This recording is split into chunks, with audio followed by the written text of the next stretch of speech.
The massive space station Kepler floated like a silver jewel against the dark canvas of space. Ships from across the galaxy docked at its many ports, each one more impressive than the last.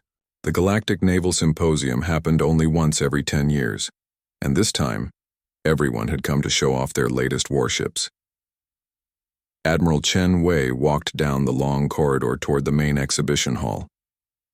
Her simple blue uniform looked plain next to the colorful robes and armor worn by the alien delegates. Behind her, a small group of human engineers carried data tablets and blueprints. They all looked nervous. The exhibition hall was enormous. Holographic displays showed sleek alien warships floating in the air like deadly works of art. The Zephyrian Empire had brought models of their newest crystal ships. They gleamed like diamonds and moved through space faster than anything else in the galaxy. The Corvin hegemony displayed their massive battlecruisers, covered in thick armor and bristling with weapons. Fleet Commander Veltar of the Zephyrians stood near his display. He was tall and thin, with pale blue skin that seemed to glow from within. His crystalline robes caught the light and threw it back in rainbow patterns. When he saw the humans approaching, his mouth curved into what might have been a smile. "Ah, the newcomers from Earth," Veltar said in perfect galactic standard. His voice carried across the hall, making other aliens turn to look. "We have heard so much about your efforts to join the galactic community." Admiral Chen nodded politely. "Commander Veltar, we appreciate the invitation to participate in the symposium." Of course. Tell me, where is your contribution to our little show? Surely Earth has something to display." Chen gestured to her aide, who activated a small holographic projector. The image of a human warship appeared in the air. It was a dark gray box with angular edges and visible weapon ports. Compared to the elegant alien designs around them, it looked like a tool shed with engines. The hall grew quiet for a moment. Then someone started to laugh. War Marshal Grimac of the Corvin hegemony stepped forward. He was a massive creature, covered in thick scales and wearing battle armor even at this peaceful gathering. His laugh was a deep rumble that shook the floor. "This is your warship?" Grimac asked, pointing at the hologram. "It looks like a cargo hauler. Where are the curves? The style? The beauty of form following function?" "Our design philosophy focuses on effectiveness over appearance," Chen replied calmly. Veltar circled the hologram like a predator studying wounded prey. "How primitive. Tell me, does it even have proper energy shielding? Quantum deflectors? Gravitic manipulation systems? Our defensive systems are different from yours," Chen said. "Different," Veltar repeated the word like it tasted bad. "Yes, I suppose they would have to be. After all, your species has only just learned to leave your home system. You probably still use chemical rockets." More laughter rippled through the crowd. Delegates from dozens of species had gathered to watch the show. The Altarian ambassador, whose species looked like walking trees, swayed with what humans might have mistaken for wind but was actually amusement. The aquatic cetaceans in their water suits bubbled with what could only be laughter. "What weapons does this craft carry?" asked Grimac, still chuckling. Chen's aide updated the hologram, highlighting weapon systems, railguns primarily, some missile systems, point defense lasers. The hall erupted in laughter again. Veltar actually had to lean against his display case to support himself. "Railguns," he gasped. "Kinetic weapons! Oh, this is wonderful. What's next? Are you going to throw rocks at us?" "Kinetic weapons can be quite effective," Chen said, her voice still level. "Against what? Asteroids? My dear Admiral, civilized species stopped using solid projectiles thousands of years ago. Energy weapons are clean, precise, elegant. They don't fill space with dangerous debris." Grimac nodded his massive head. "A single plasma burst from our cruisers could melt your entire ship into slag. Your railguns would bounce off our armor like pebbles." "Perhaps," Chen said. The Altarian ambassador spoke up, his voice rustling like leaves. "No offense intended, Admiral, but your vessel seems adequate for system patrol duties. Surely you don't intend to use such ships in actual naval operations." "This is our prototype," Chen replied. "The UES Defiance is meant to test new concepts and technologies." "Defiance," Veltar rolled the word around in his mouth. "How appropriate. Defiance against common sense, perhaps, or defiance against proper engineering." The crowd laughed again. Chen noticed that even the peaceful Meridian delegates, who rarely showed emotion, seemed amused. Their translator units buzzed with what sounded like polite chuckling. "I have an idea," Veltar said suddenly. His crystalline eyes gleamed with mischief. Why don't we arrange a small demonstration? A friendly exercise, nothing serious. My fastest interceptors against your defiance. The hall grew quiet again. This was unexpected. Chen looked at the Zephyrian commander for a long moment. You're challenging us to a combat exercise? Oh, nothing so formal. Just a little test. Academic purposes only. We use the simulator protocols, of course. No actual damage. We wouldn't want to actually destroy your only warship. Grimlock stepped forward, his armor clanking. An excellent idea. The Corvin hegemony would be happy to participate as well, for educational purposes. Educational, Veltar agreed, to help our new friends understand modern space warfare. Chen looked around the hall. Every alien face she could see wore the same expression of amused anticipation. They thought they were about to teach the primitive humans a lesson about their place in the galaxy.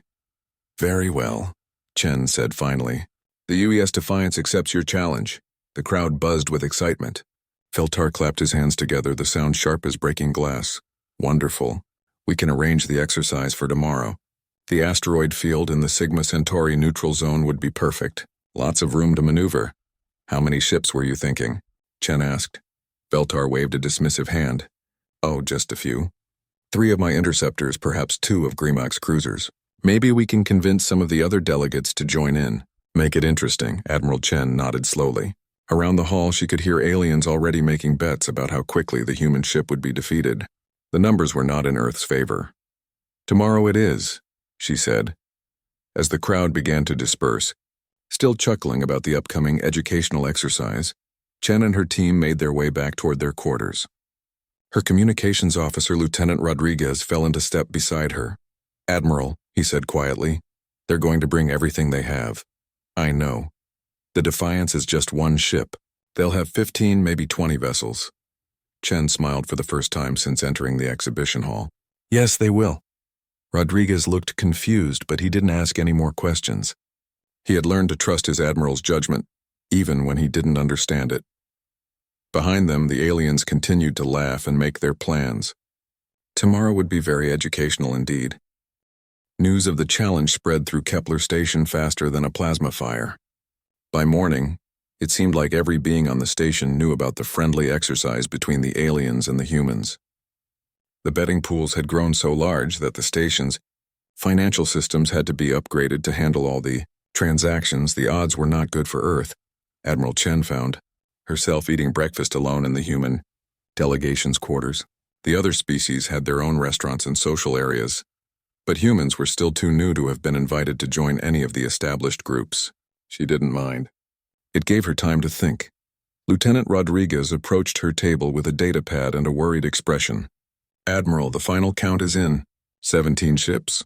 Chen looked up from her coffee. 17? Yes, ma'am. Feltar convinced almost every delegation to participate. The Zephyrians are bringing 3 interceptors. The Corvins have 2 battlecruisers. The Altarians volunteered a forest ship. The Cetaceans are sending a deep space cruiser. And even the Meridians decided to join in with one of their peacekeeper vessels. Chen scrolled through the list on the datapad. 17 ships against 1. The galaxy's finest military technology against humanity's single prototype. On paper, it wasn't even close to being fair. What are the bookmakers saying? She asked. Rodriguez winced. The best odds they're giving us are 500 to 1 against.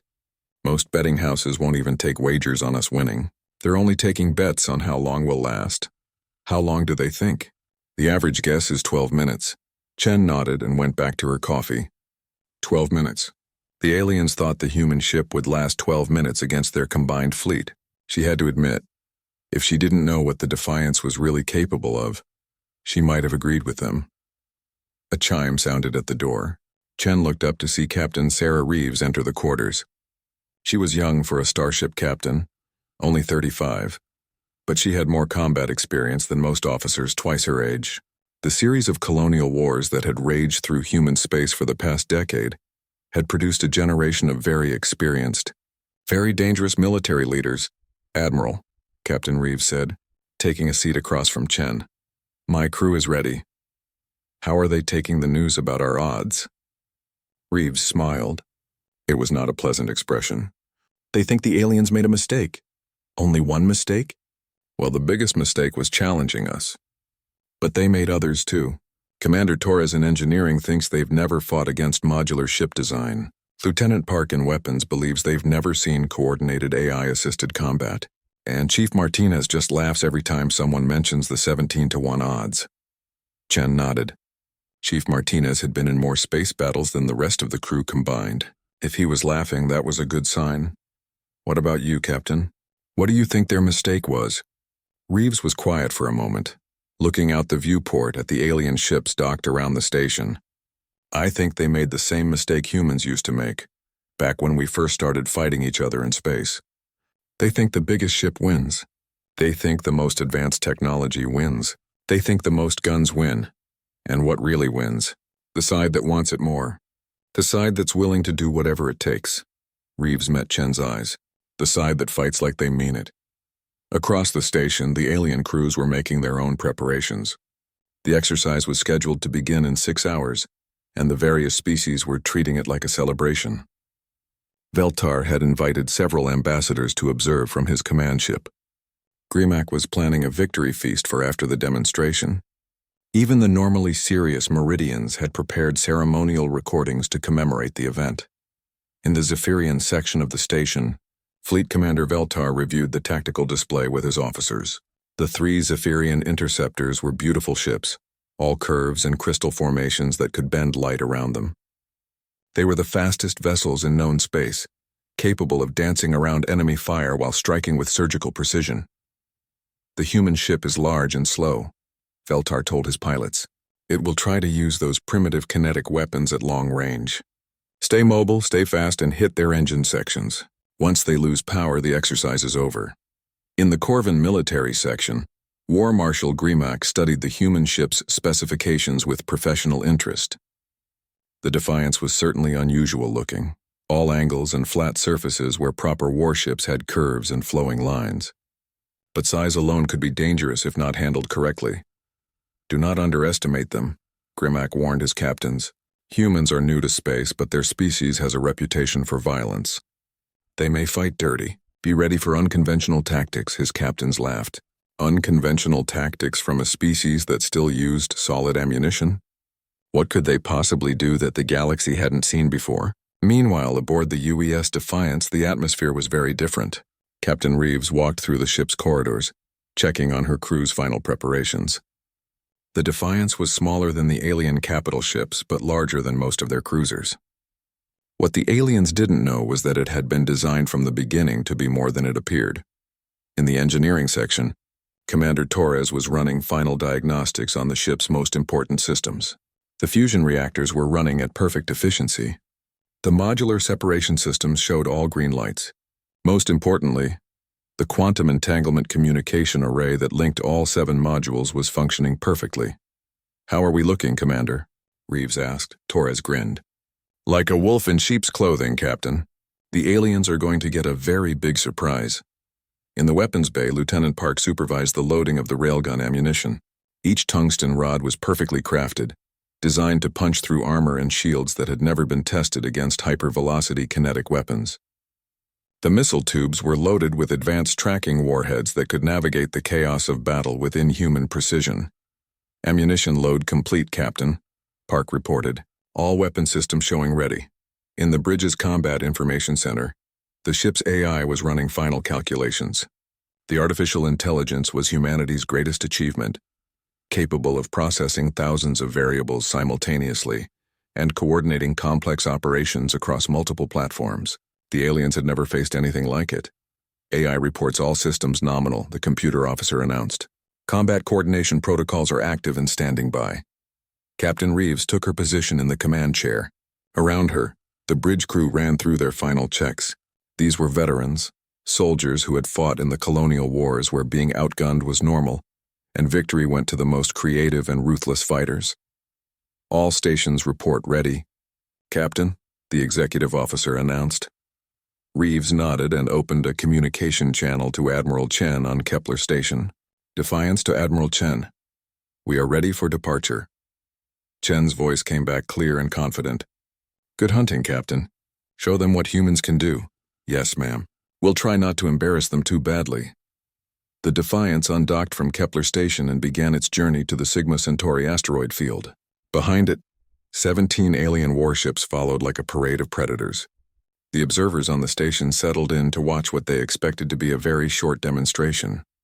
None of them had any idea what was about to happen. The Sigma Centauri asteroid field stretched for thousands of kilometers in all directions. Chunks of rock and metal drifted slowly through space, some as small as pebbles, others the size of small moons. It was the perfect place for a naval exercise. There was plenty of room to maneuver, and the asteroids would provide cover and obstacles to make the simulation more interesting. The human ship Defiance arrived first and took position in the center of the field. It hung motionless in space, dark gray hull almost invisible against the black backdrop of deep space. To the alien observers watching from their command ships, it looked like a metal coffin waiting for a funeral. Captain Sarah Reeves stood on the bridge of the Defiance, watching the tactical display as 17 alien ships took their positions around her vessel. The Zephyrian interceptors moved like dancers, their crystalline hulls catching starlight and throwing it back in beautiful patterns. The Corvin battlecruisers were massive and intimidating, their thick armor scarred from countless battles. The other ships spread out in a careful formation, each one positioning itself to have a clear shot at the human vessel. "They're surrounding us," reported Lieutenant Kim from the sensor station. "Classic encirclement pattern. They want to hit us from all sides at once." "Good," Reeves said calmly. "That means they'll all be in range when we start." Her bridge crew looked confident, but Reeves knew they were all thinking the same thing. 17 ships against one. Even with their secret advantages, this was going to be a real fight. Fleet Commander Veltar's voice came over the communication system, broadcast to all ships in the exercise area. "Attention all vessels. This is a friendly training exercise using simulation protocols. When your ship's computer determines that you have taken critical damage, you will withdraw from the field. Let's keep this educational and civilized." The last word carried a clear message. The aliens expected the humans to follow proper rules of engagement. They expected a polite, controlled battle where everyone followed the conventions of galactic warfare. They were about to learn that humans had different ideas about fighting. "All ships report ready," Veltar announced. "Exercise begins in 3, 2, 1. Commence." The alien ships moved immediately. The Zephyrian interceptors accelerated to incredible speeds, becoming blurs of crystal light as they raced toward the Defiance. The Corvin cruisers advanced more slowly but steadily, their massive guns tracking the human ship. The other vessels spread out to cover all possible escape routes. Energy weapons began to charge across the alien fleet. Plasma cannons glowed with deadly fire. Particle beam arrays hummed with power. Quantum torpedo tubes loaded their exotic warheads. The aliens were bringing every advanced weapon system in the galaxy to bear on a single human ship. Captain Reeves watched the display calmly. "AI, are you ready?" The ship's artificial intelligence responded with a voice that sounded almost eager. "All modules report ready, Captain. Separation protocols are active. Coordination matrix is online. Weapons, all railguns loaded and ready. Missile tubes are hot. Point defense systems are active. Engineering." Commander Torres's voice came from the engine room. "Fusion reactors at full power, Captain. All modular systems show green across the board." Reeves nodded. "Then let's show them what a human warship can really do. AI, execute separation protocol 7. Acknowledged. Initiating separation in 3, 2, 1. Execute." The aliens were less than 1,000 kilometers away when the impossible happened. The single human ship suddenly broke apart. What had appeared to be one vessel was actually 7 separate ships linked together. The central command module remained where it was, but 6 other sections detached and spread out in a carefully coordinated pattern. Each section was fully functional with its own engines, weapons, and life support systems. Fleet Commander Veltar stared at his tactical display in shock. One target had become 7. His carefully planned attack formation was suddenly facing enemies in all directions. "What? How is this possible?" he whispered. War Marshal Grimmick's voice boomed over the communication channel. "It's a modular design. The ship separates for combat."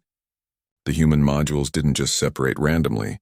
They moved with perfect coordination, like dancers who had practiced the same routine 1,000 times. The ship's AI controlled all 7 sections simultaneously, calculating firing solutions and movement patterns faster than any organic brain could process. The first human attack came without warning. Railguns across the separated modules fired at the same instant. Tungsten rods accelerated to incredible speeds, crossing the space between the ships in seconds. The aliens had energy shields designed to stop plasma and particle beams, but they had never been tested against solid projectiles moving at significant fractions of light speed. The first Zephyrian interceptor took 3 tungsten rods directly through its crystalline hull. The beautiful ship shattered like glass, its pieces spinning away into the asteroid field. The second interceptor tried to dodge, but the AI had predicted its movement. 2 more railgun shots caught it as it turned, punching through its engines and leaving it drifting helplessly. "Impossible," Veltar shouted. "Our shields should have stopped those projectiles." The problem was that Zephyrian shields were designed for energy weapons. They could bend light and deflect plasma, but they offered no protection against physical objects moving at hypervelocity. The tungsten rods passed through the energy barriers like they weren't even there. The Corvin battlecruisers fared better initially. Their thick armor was designed to absorb punishment, and the railgun shots that hit them didn't punch all the way through. But the kinetic energy had to go somewhere, and the impact sent massive shockwaves through their hulls. Systems failed, crew members were thrown around, and both ships found themselves temporarily out of the fight. The human modules continued to move in their perfect coordination. They used the asteroids as cover, ducking behind the larger rocks and emerging to fire from unexpected angles. When alien ships tried to target one module, another would appear from a different direction and attack their flanks. The aliens had never fought against this kind of coordinated assault. Their ships were designed to fight as individuals, each captain making their own tactical decisions. But the humans fought as a single organism spread across 7 bodies, with perfect communication and coordination. The Altarian forest ship tried to use its natural camouflage systems to hide among the asteroids, but the human sensors were designed to track multiple small objects simultaneously. One of the human modules stalked the tree-like ship through the asteroid field and caught it with a missile barrage that overwhelmed its organic defenses. The Cetacean cruiser attempted to use its superior speed to stay out of range, but the humans had anticipated that strategy. They had positioned their modules to create a killing field where any ship trying to maintain distance would have to face concentrated fire from multiple directions. One by one, alien ships began to withdraw from the exercise as their computers registered critical damage. The beautiful Meridian Peacekeeper vessel lasted only minutes before human missiles found gaps in its diplomatic shields. A Rigelian destroyer tried to ram one of the human modules, but found itself outmaneuvered by engines that could change direction instantly. Fleet Commander Veltar watched his formation fall apart with growing horror. This wasn't how space battles were supposed to work. Where was the elegant dance of energy weapons? Where were the honorable single combats between matched opponents? The humans were fighting like barbarians. "All ships concentrate fire on the central module," he ordered desperately. "If we destroy their command ship, the others might stop functioning." It was a reasonable strategy, but it was exactly what the humans had expected. As the remaining alien ships focused their fire on the central command module, the other 6 human sections converged on them from all directions. The battle had become a slaughter, and it was only just beginning. The asteroid field had become a 3-dimensional battlefield, where the laws of civilized warfare meant nothing. The human modules moved through space like a pack of wolves, striking from unexpected angles and disappearing before the aliens could respond effectively. Captain Reeves watched the tactical display from her command module as her ship's AI coordinated the attack. Each of the 7 sections had its own specialty. The weapons modules carried the heaviest railguns and missile systems. The defense modules focused on point defense lasers and electronic warfare. The command module she occupied served as the brain that tied everything together. Module 3, you have 2 Corvin cruisers trying to flank you from the asteroid cluster at coordinates 779, she called out. Copy that, command. Module 6 is moving to intercept. The response came back instantly. The AI was handling most of the tactical coordination, but Reeves and her crew provided the human intuition that no computer could match. War Marshal Grimmack commanded one of the surviving Corvin battle cruisers, and he was beginning to understand what his species was facing. The humans weren't just using unconventional tactics. They were fighting a completely different kind of war. Target the nearest human module, he ordered his weapons officer. Full plasma barrage. The Corvin cruiser's main guns opened fire, sending streams of superheated plasma toward one of the human sections. But as the energy beams crossed the space between ships, something unexpected happened. Small asteroids began exploding in the path of the plasma streams. The humans had been nudging asteroids with their maneuvering thrusters, moving the space rocks into carefully calculated positions. When the Corvin ship fired, its own plasma beams struck the asteroids and detonated them, creating a cloud of debris that blocked the shot and provided cover for the human module. They're using the asteroid field as a weapon, Grimac's tactical officer reported with something like awe in his voice. It got worse. As the Corvin ship tried to reposition for a clearer shot, one of the larger asteroids in the field began moving directly toward them. The humans had attached small thruster packages to the rock and were steering it like a massive, slow-moving missile. "Evasive maneuvers," Grimac ordered. His ship was powerful but not agile. The battle cruiser began to turn, but the asteroid was already too close. It struck the Corvin vessel along its port side with the force of a small moon. The impact sent the cruiser spinning out of control. Its thick armor cracked and several weapon systems offline. The ship's computer announced in a calm voice, "Critical damage detected.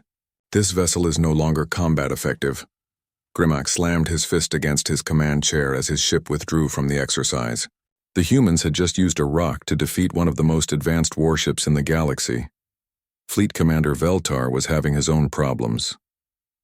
His remaining interceptor was the fastest ship in the battle, but speed meant nothing when the enemy was everywhere at once. Every time he tried to engage one human module, two others would appear behind him. Every time he found cover behind an asteroid, the humans would already be waiting there. "Commander," his pilot called out, "I'm reading massive electromagnetic interference. Our targeting systems are being jammed." The humans had deployed electronic warfare packages throughout the battle zone. The alien ships, which relied on sophisticated sensors and targeting computers, found themselves partially blind. The human modules, designed to operate in the chaotic electronic environment of human space battles, continued to fight effectively.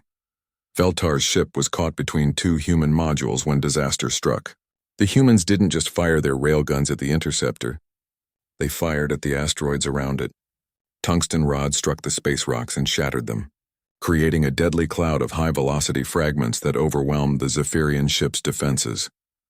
"This is impossible," Veltar whispered as his ship's systems failed around him. "They're not fighting like civilized beings." That was exactly the point. Human warfare had been shaped by thousands of years of conflict on a planet where survival meant being more ruthless, more creative, and more adaptable than the enemy. Humans had learned to use every advantage, exploit every weakness, and turn any environment into a weapon. The remaining alien ships tried different strategies. The Altarian forest ship attempted to communicate with the asteroids, hoping its plant-like nature would give it some advantage in the rocky environment. The human AI simply calculated its most likely hiding spots and filled them with missile warheads. A Rigelian destroyer tried to ram one of the human modules, counting on its heavily reinforced hull to survive the impact. But the humans had anticipated kamikaze tactics. The targeted module suddenly accelerated and spun away, while two other modules caught the destroyer in a crossfire that left it drifting helplessly. The Cetacean cruiser, operated by aquatic beings who thought in 3 dimensions naturally, tried to use complex spiral movements to confuse the human targeting systems.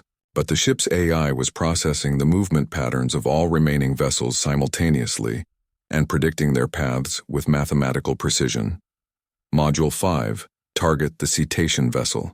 It will be at coordinates 447 and 8.3 seconds. The prediction was perfect. Railgun rounds found their target exactly where the AI had calculated, and another alien ship withdrew from the battle. The few remaining alien vessels began to coordinate their attacks, trying to overwhelm the humans with concentrated firepower. It was their best strategy, but it came too late. There were only 6 alien ships left, facing 7 human modules that fought with perfect coordination. The human modules began to converge, forming a deadly formation that put the surviving aliens in the center of a sphere of weapons fire. Every direction they could move was covered by human guns. Every possible escape route was blocked by human missiles. The Meridian Peacekeeper vessel tried one last desperate maneuver, using its diplomatic shields to protect the other ships while they retreated. But the humans had been studying Meridian technology during the entire battle. They knew exactly how much energy those shields could absorb. A coordinated barrage from all 7 human modules struck the Peacekeeper simultaneously. The ship's powerful defenses held for almost 10 seconds before failing catastrophically. The vessel's computer politely announced its withdrawal from the exercise, and its captain could only stare in shock at what had just happened.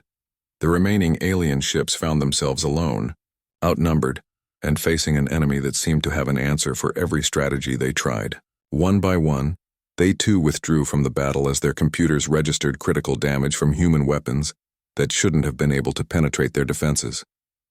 The asteroid field grew quiet. Debris from the exercise drifted slowly through space, but the human modules remained active and alert, their sensors scanning for any remaining threats.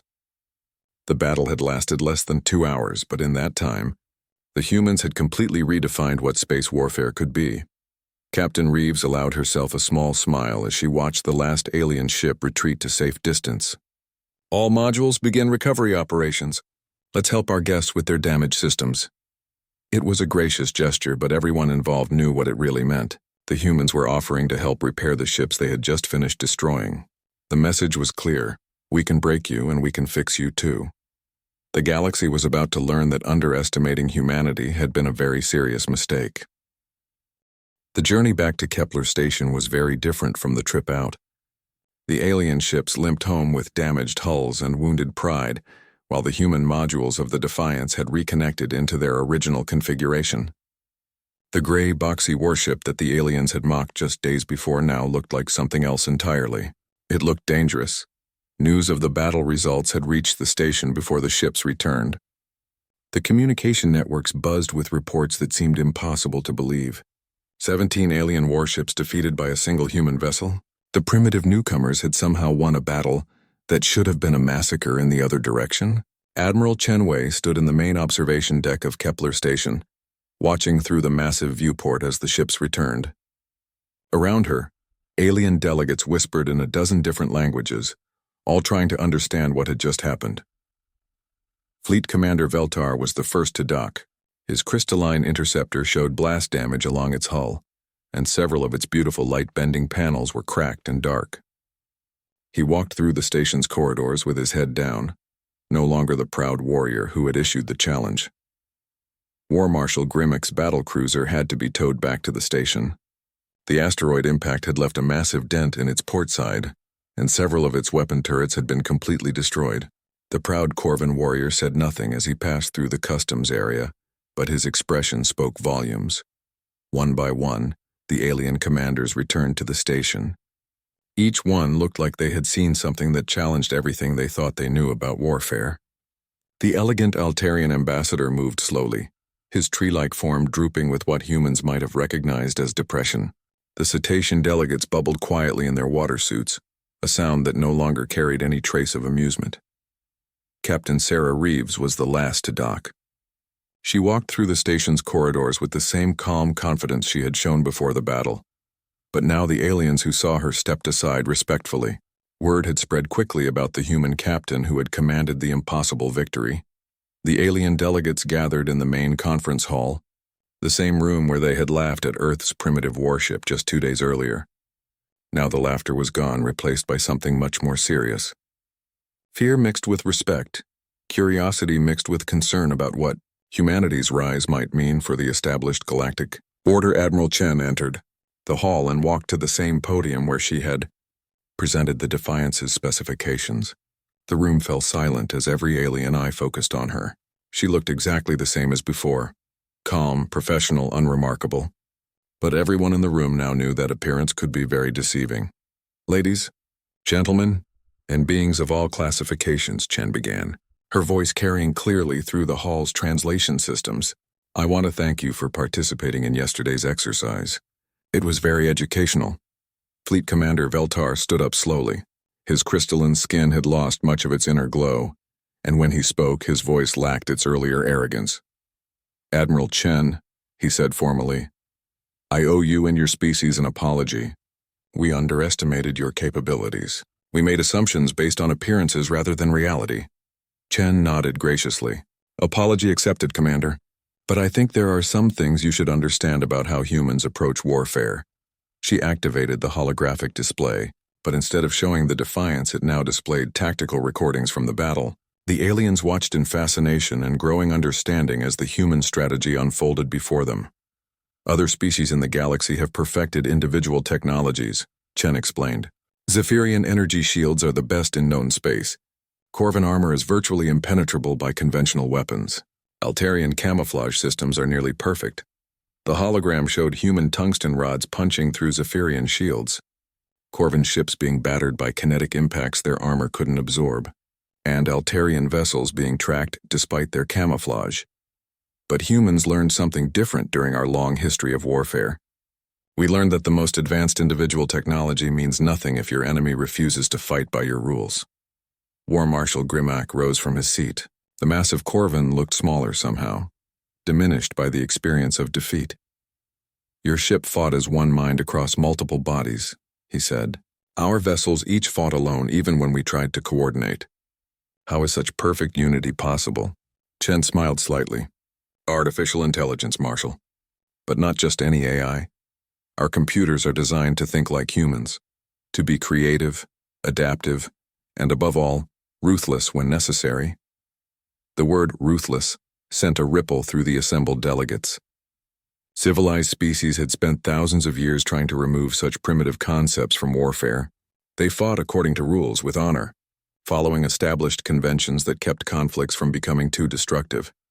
You use the environment as a weapon, the Altarian ambassador said, his voice rustling like wind through leaves. You turned our own attacks against us. You made the asteroid field itself fight on your side. Humans learned long ago that any environment can be turned into a weapon if you're creative enough, Chen replied. We fought battles in space, on planets, underwater, underground, and in dimensions that don't have names. We adapt. The Meridian delegate, whose species was known for their peaceful nature, spoke up with obvious concern. Admiral, your tactics were effective, but they seem designed to maximize destruction rather than minimize it. Where is the restraint? The consideration for limiting damage? Chen's expression grew serious. Delegate, when humans fight, we fight to win, not to make a point, not to demonstrate superiority, not for honor or glory. We fight to survive and to protect what matters to us. That means using every advantage, every tactic, every weapon that gives us a better chance of going home alive. She gestured to the holographic display, which now showed statistics from the battle. Your ships were designed to fight according to galactic conventions. Our ship was designed to fight wars. There's a difference. The room was quiet for a long moment as the aliens absorbed this information. Then Fleet Commander Veltar spoke again. What happens now? He asked. Humanity has demonstrated that it can defeat any of us in single combat. What are your intentions for the galaxy? Chen looked around the room at the assembled delegates. These beings represented civilizations that were thousands of years older than humanity, species that had been traveling between the stars since before humans had discovered fire. But now they were looking to Earth for answers about their own future. Our intentions are the same as they were before the exercise, Chen said simply. We want to trade, to learn, to explore the galaxy alongside the other intelligent species we've found. We want to be part of the galactic community. But you've proven that you could conquer us, Grimac said bluntly. We've proven that we can defend ourselves, Chen corrected. There's a difference. Humans don't conquer for the sake of conquest, but we also don't allow others to conquer us. She paused, letting that sink in. The galaxy is big enough for all of us, she continued, but it's important that everyone understands the new reality. Humanity is not the weak, primitive species that some of you thought we were. We're a spacefaring civilization with our own strengths, our own technologies, and our own way of doing things. Over the following days, everything changed. The alien delegations that had barely acknowledged Earth's presence now competed to schedule meetings with Admiral Chen. Trade proposals flooded the human embassy's communication systems. Military attachés requested detailed briefings on human tactical doctrine. The Zephyrian Empire, which had spent centuries as the galaxy's premier naval power, quietly began redesigning their ships to incorporate modular concepts. The Corvan hegemony started researching kinetic weapons for the first time in millennia. Even the peaceful Meridians began studying human coordination systems, hoping to improve their own defensive capabilities. The betting pools had closed, but the final odds were still being talked about throughout the station. 500 to 1 against the humans, the biggest upset in galactic history. Some of the winning bets had made their holders incredibly wealthy. But most beings had learned a more valuable lesson about the danger of underestimating an opponent. Captain Reeves found Admiral Chen in the observation deck on their final night at Kepler Station. Earth's prototype warship was visible through the viewport, no longer looking like a primitive metal box, but like what it had always been, a weapon designed by a species that had learned how to survive in a hostile universe. "Admiral," Reeves said, "I've been reviewing the after-action reports. Do you think we made our point?" Chen nodded slowly. "I think we did more than that, Captain. We changed the balance of power in this galaxy. From now on, when alien civilizations make their plans, they'll have to consider what humanity might do in response.